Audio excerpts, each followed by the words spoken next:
Hello and welcome to Good or Bad. Last year truly was the year of the versus movies, wasn't it?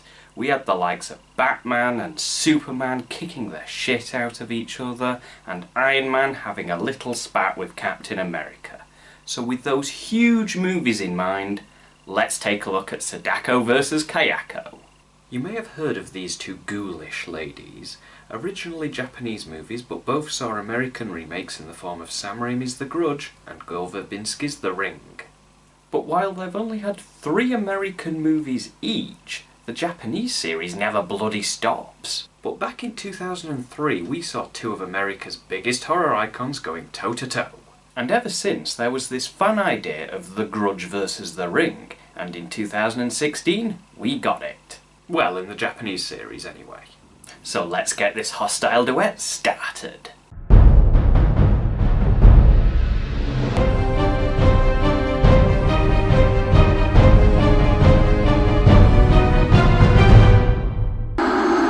The movie kicks off with a welfare officer checking in on someone, only to find her dead in front of a TV with a handful of black hair.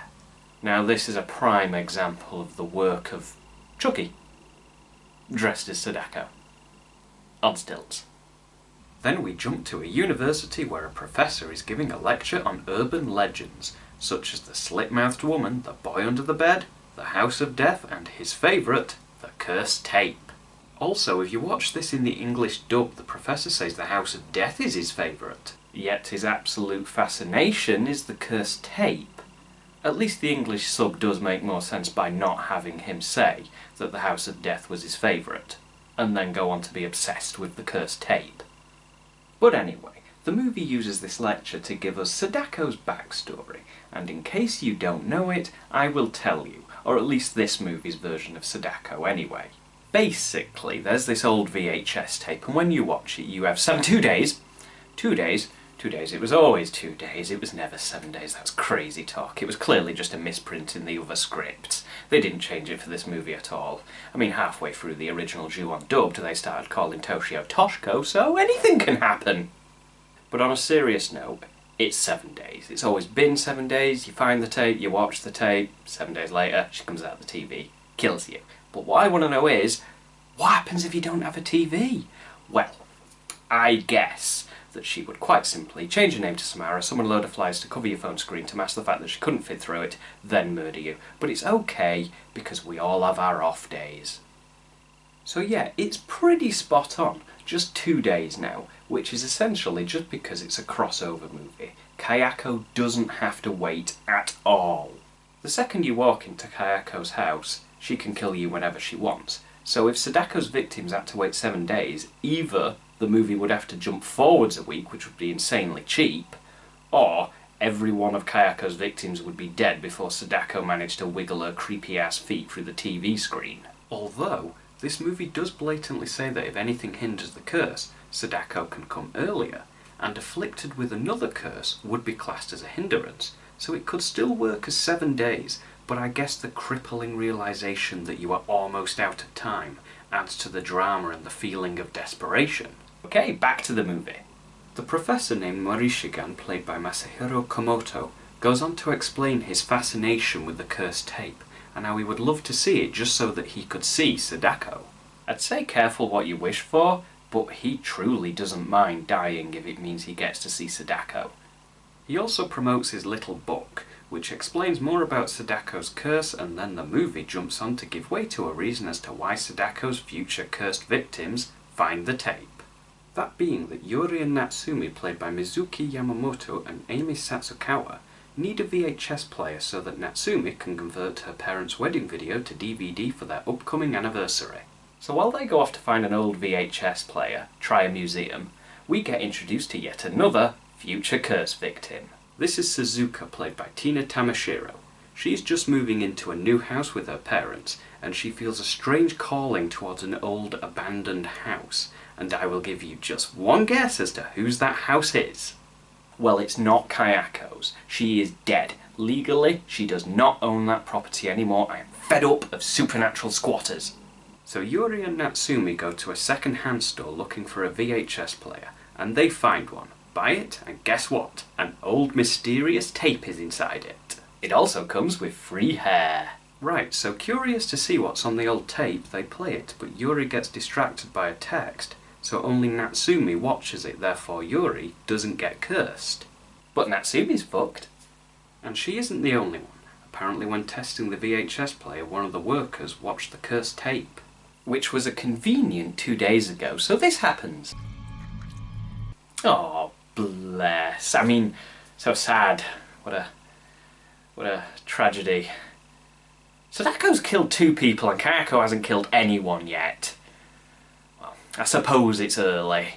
Speaking of Kayako, Suzuka appears to be in Kayako's house, but it turns out it was just a nightmare. But the next day at school, Suzuka gets some backstory to that house. There was a murder-suicide. A man stabbed his wife to death and drowned his son before hanging himself. And in Due on the Beginning of the End, he even put the cat in the microwave. You can murder your wife and your son, but that's just crossing the line. But since then, whoever goes into the house dies. You see, it's so much more simple with Kayako. But with Sadako, you have to wait a set amount of days, and if you try and kill yourself before your days are up, she'll come for you early, and you're not allowed to look her in the eyes. Not that that would be at all easy. And it's even possible to save yourself, but you have to make a copy of the tape and then show it to someone. It feels like there's a contract involved with Sadako. But with Kayako, it's beautifully simple.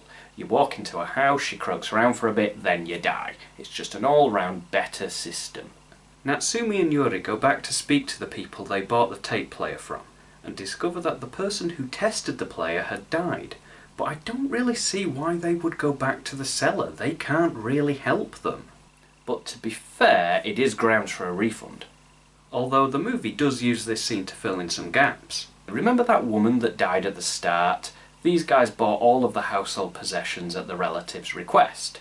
They then keep talking and find out that in total 3 other people have died 2 days after finding the tape.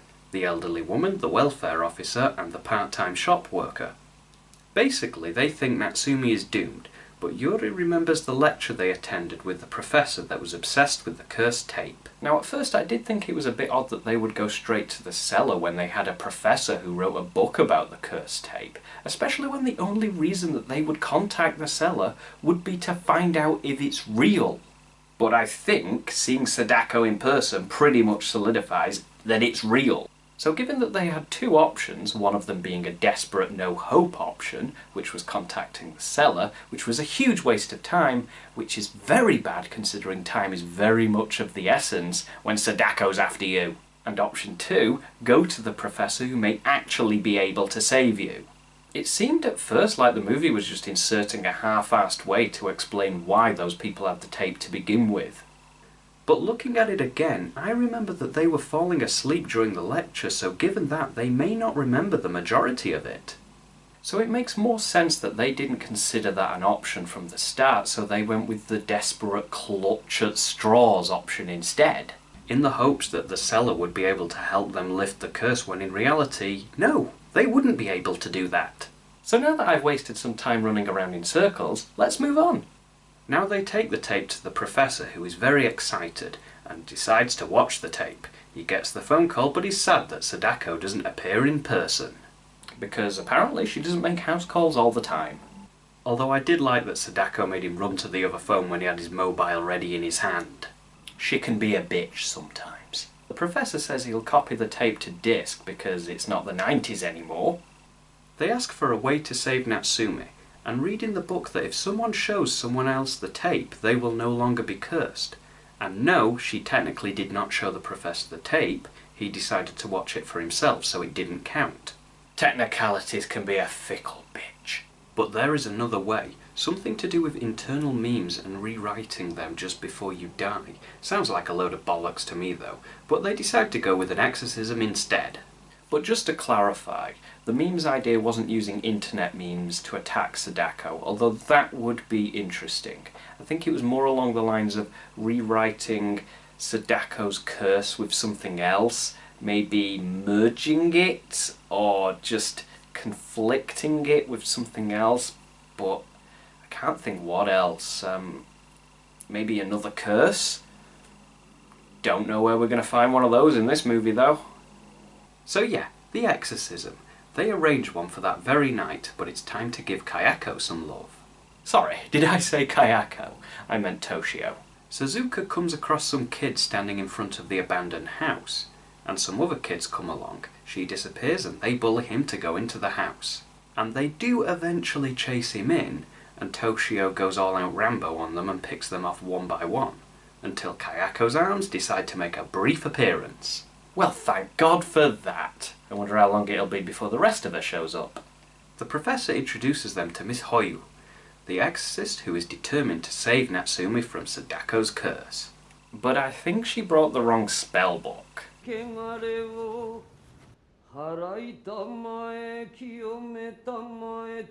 You're not fighting Dementors or He Who Must Not Be Named, you're taking on Sadako. I know, it's easy to mix them up. One has no nose, can turn into confetti, the other has long black hair, LCD phasing powers and a contract drafter. Oh, okay. She's carrying on with JK spellcasting for juniors. Well, no wonder everyone dies.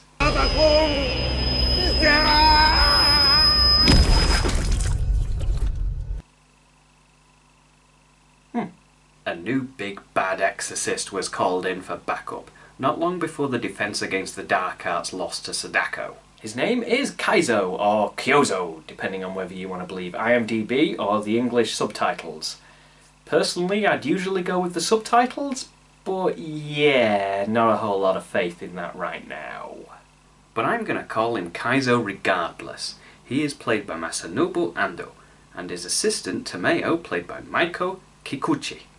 Just before Kaizo and his little assistant show up, Yuri gets Natsumi to give her the tape so she can watch it and save Natsumi. And Kaizo isn't very happy about that because now he has more work to do. As well as the fact that they believe that showing the tape to someone was just a stupid rumour that wouldn't work. But apparently what will work is getting two cursors to eliminate each other, which is Kaizo's plan. But first he has to go and sample the other curse. He tells them to wait until he gets back. Meanwhile they experience hairy showers and stupid decisions, but more on that later. We cut to Suzuka, who finds out about the missing boys at the abandoned house, which is where Kaizo is now. He picks up a rock, buffs it and throws it into the house to see what kind of reaction they get. I do like this scene. It's just one of those scenes that really stands out to me, yet it's nothing really that special. Just Toshio running away, and then as they leave, Kayako's croak. I just think it's really effective at teasing Kayako. Yeah, we have several full shots of Sadako already, but they're only slightly teasing Kayako, which is fine. I love a slow build up to a monster, but when you're doing a crossover, you have to do the same for both, otherwise it doesn't work. Well, whatever. Suzuka shows up at the house after Kaizo finishes examining Kayako's well, which she now apparently has. He warns Suzuka not to go in there or she will die. But after she finds out more about the missing boys, she becomes even more obsessed with the house.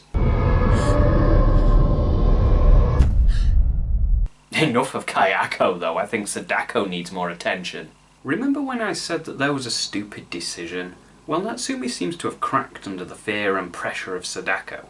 She tells Yuri that she took the professor's copy of the tape and uploaded it to the internet. Then she stopped being an idiot and took the video down, but by then it was too late. People have watched it, downloaded it and re-uploaded it. So Sadako is spreading like a visually transmitted disease, a bit like a celebrity nude leak. Natsumi has another great idea. Suicide. She says that dying by your own hand is better than being cursed to death, but this only makes Sadako kill her sooner.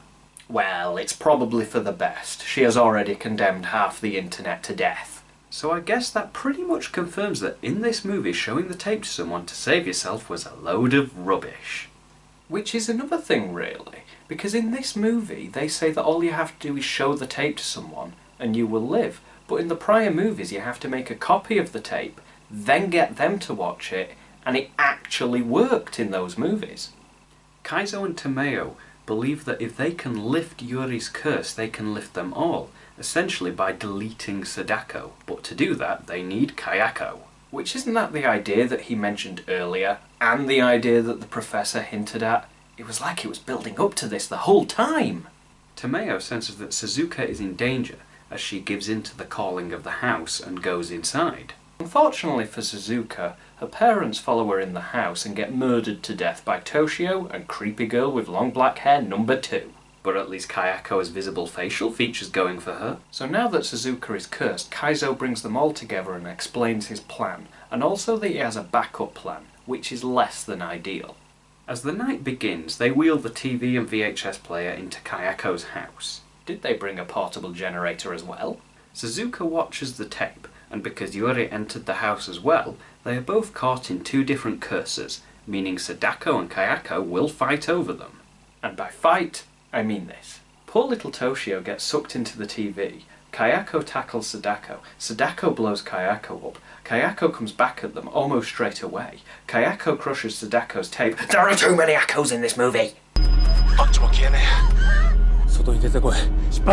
Plan A has failed, so it's time for Plan B. Merge the curses. But in order to do that, one of them needs to sacrifice themselves and be possessed by both of them, causing the curses to merge. Yuri agrees to do it after Suzuka asks her to. Well, to be fair, Yuri did say she would be happy if only Suzuka survived. Kayako and Sadako jump at Yuri, who drops into the well, but hitting each other in mid-air causes them to turn into some giant tentacle monster. Well, of course. Oh, and Kaizo gets ripped in half. But it's not over yet. Say hello to Sayako? Kaidako? The Grinch.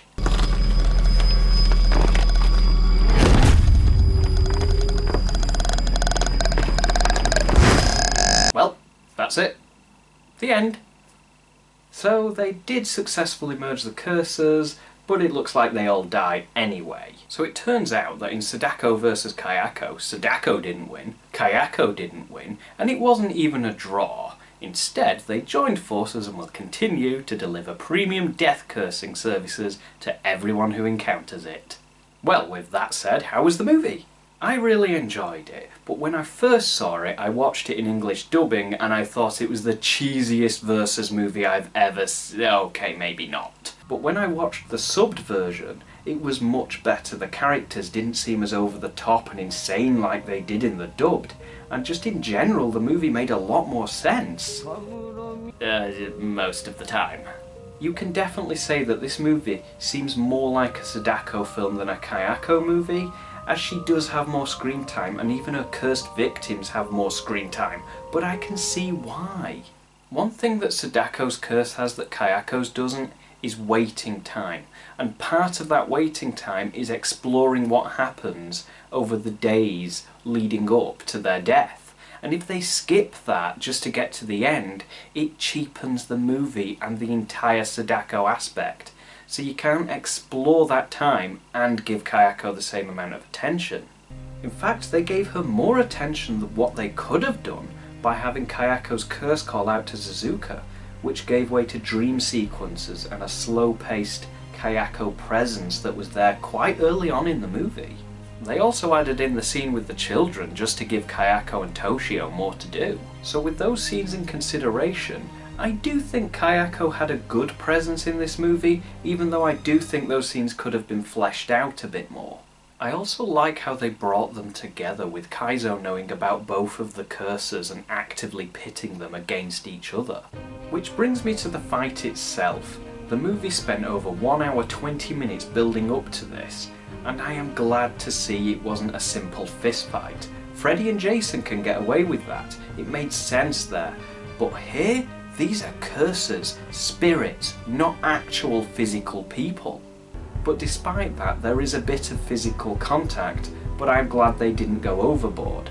So while their encounter was short-lived, I don't think there is much more short of pulling on each other's hair they could have done. It was more about the strength of the curses with these two, which the second part of the fight did go into, with them jumping into each other and merging. My guess is that both Kayako and Sadako knew that they couldn't kill each other, so they tried to overpower each other's curse, but since they were equally strong, they just merged instead. But the power of that merger is what killed Kaizo. It's all very far-fetched, but hey, it's about a croaking woman who snaps your neck, a boy that meows, and a woman who crawls out of your TV. But what I'm curious about is what's Toshio's take on this hybrid curse? Will he ever understand why his mummy shares a body with that woman that dragged him in the telly? And will there be sequels? And do we want them? Well, to be honest, yes, I do want to see more of The Gringe, and the end credits do hint at that. We see a new curse tape featuring the hybrid croaking out up to the camera. And speaking of the credits, the music they play over them does seem a little out of place. Doesn't really fit, does it? I mean, if you play that over a scene of Sadako or Kayako killing someone, it doesn't really do it justice, does it?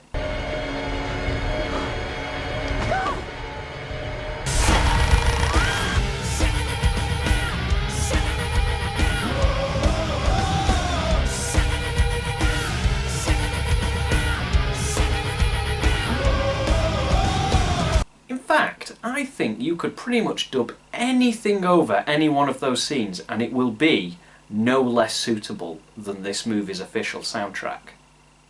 Let's try!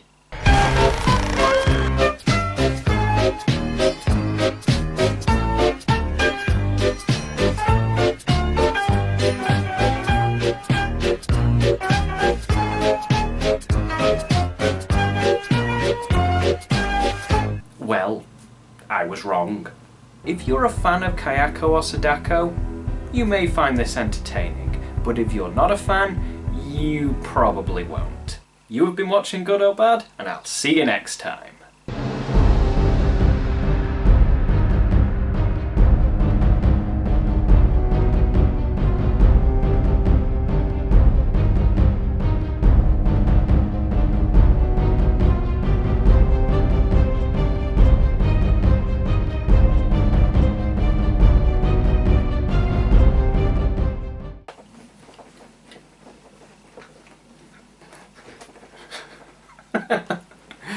Ugh.